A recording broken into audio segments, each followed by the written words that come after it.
Hey there, I am back with another deck review. Today we're going to be looking at the Third Man Records deck.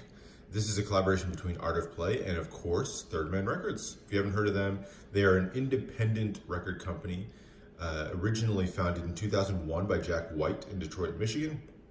They later opened up a physical location, kind of a combination performance venue, headquarters out in Nashville, Tennessee in 2009. And they are, they produce music obviously on a lot of different formats, iTunes and all that, but they're most well known for their work with vinyl records. And they've done a lot of kind of innovations around vinyl records with like multi-tone and multicolored records and lots of other cool things like that. One of the more interesting ones that I found was their triple decker. So a triple decker is a 12-inch record with a 7-inch record embedded inside. So as you're listening to the 12-inch record, when you're ready, you can open up the 12-inch record, split it open, and inside is a 7-inch record with some hidden tracks. So kind of cool little innovations that they've done there. So their work with vinyl and their love for vinyl is obviously the inspiration behind the design of this deck. So let's jump right in and take a look. So the front of the tuck case here, you just have this black cardboard with an embossed yellow Third Man Records logo here in the middle. It's got the 3 block figures on a globe. And then the rest of it is this black foil making these circular patterns, obviously meant to evoke a record here. And as you zoom all the way in, you can see just the level of detail that goes into these spirals, and you've got the grooves and the bumps to really mimic the actual feel of a record as you go through. So very, very nice touch and very realistic record texture going here on the front. I think very, very well done with that, and a nice design element, kind of a unique one that I haven't seen before on a deck. Same design on the back, so really like what they did to the front and the back of the tuck case. Sides here just says Third Man Records playing cards with the lightning bolts. Exactly the same thing on the other side. And then on the bottom, you've got your ad copy for Third Man Records, along with their address in Nashville, Tennessee.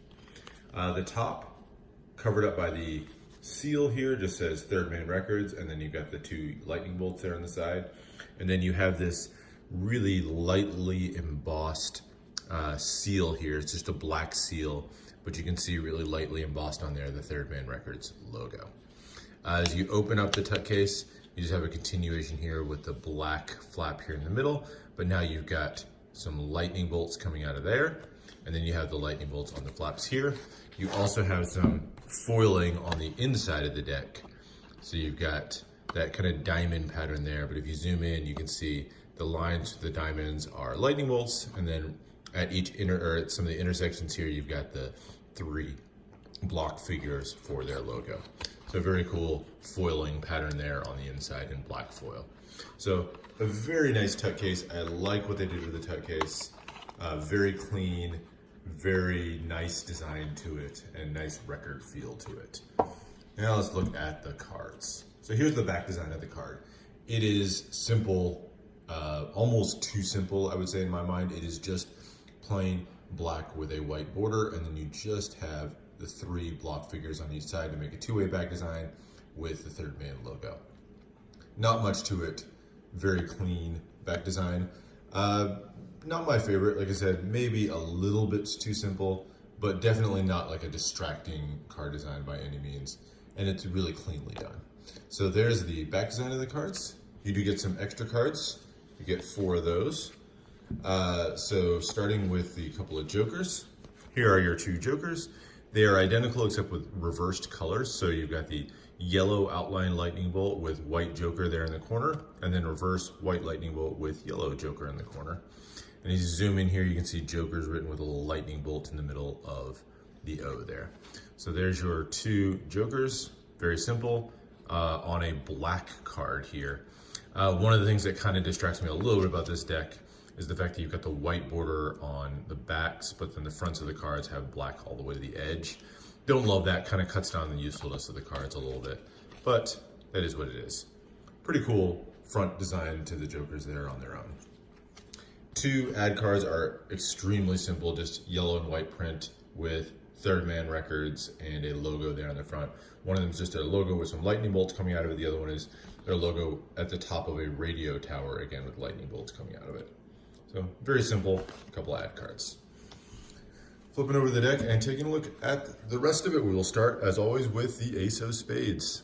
So here's your Ace of Spades. It is a large record in the center, kind of with the radiant lines coming out of it. And there's a fairly small outline spade pip there in the middle. Not much to it, very simple, clean, like everything else of the deck, like the design there of the Ace of Spades. And then in the corners, your indices are fairly standard, kind of a little bit more rounded of a pip there, and then a custom font there on the indices. And then your pips here in the middle are gonna be a pretty standard layout, but instead of the regular ones, they're gonna be sort of these outlined in white spade pips here. So otherwise, other than being, the different pips here on a black card, pretty standard layout to the pips. So we'll continue through that until we get to the court cards. And here you'll see what they did with the court cards, kind of a little bit more abstract of a look to them. So they're gonna be the actual third man, that block figure that you see in their logo, but kind of adapted into kind of the custom or the standard garb of your regular court card. So they got the scepters, they're holding all of, there's the same kind of accoutrements and things like that. So like the swords and all that. So there are your court cards, kind of a cool design to them. And then you have this yellow box kind of giving them a border with these lines forming a little bit of a background there. So pretty cool. I like the court cards. They're kind of a fun little design to the court card. As you switch to the diamonds, you'll see that we go from now white to yellow. So to go between the traditional black and red cards, now it's white and yellow here. As you continue through, nothing too special. Those outline in pips again with the regular indices in the corner. And then here are your court cards. Kind of cool here. You'll see some of them have like little elements of third man here. So you'll see like the queen here is holding a couple of records, or you've got the lightning bolts here on the jack. And then here are your clubs. And then continuing down through the regular number cards of the clubs. And then of course, your hearts, including the suicidal king there. You've got the 3 heart courts, and then down through the rest. One of the things I don't love about this deck is there's not a lot of contrast between your black and your red cards. So that white and the yellow, not a huge amount of contrast with that on black.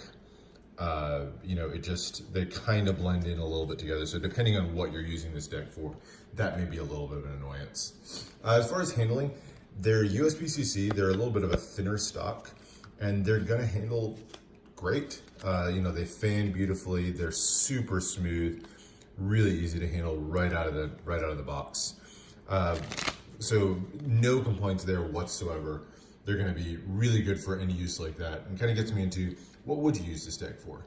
Well, cardistry, sure, they handle great, a super clean design to it, nothing really distracting on the design itself that would keep this from being a really good deck for cardistry. So I think it's gonna work well for that. As far as magic, that black on one side with the white border on the other side, I think is gonna keep it from a lot of uses in Magic. So depending on the tricks that you use, if you're depending on like hiding a face up card with a bunch of face down cards, it's gonna make it a lot harder to use these for Magic in some cases. So these may be a little bit harder to use for some of those purposes. For gameplay, I think in general, they're fine as long as you're okay with that lack of contrast between the black and the red cards there, or the white and the yellow in this case. So if you're okay with that lack of contrast, I think they're otherwise a fine deck for game playing, but that kind of keeps them a little bit from being there, from being super great for game playing. And then as an art deck, I think it's just kind of a fun collector's art deck to have, in particular because I think they just did an outstanding job with this tuck case and that record feel to it. I think the tuck case is really the star of the show on this one. It's something as soon as you pick it up, you immediately kind of feel like you have something special in that tuck case. The cards themselves don't necessarily live up to the tuck case, but they're not bad cards. So that's it for this review. Hope you enjoyed. Let me know if you have any questions, other things you want to see. Subscribe for more deck reviews, unboxings, and that kind of stuff. And with that, I will see you for the next one.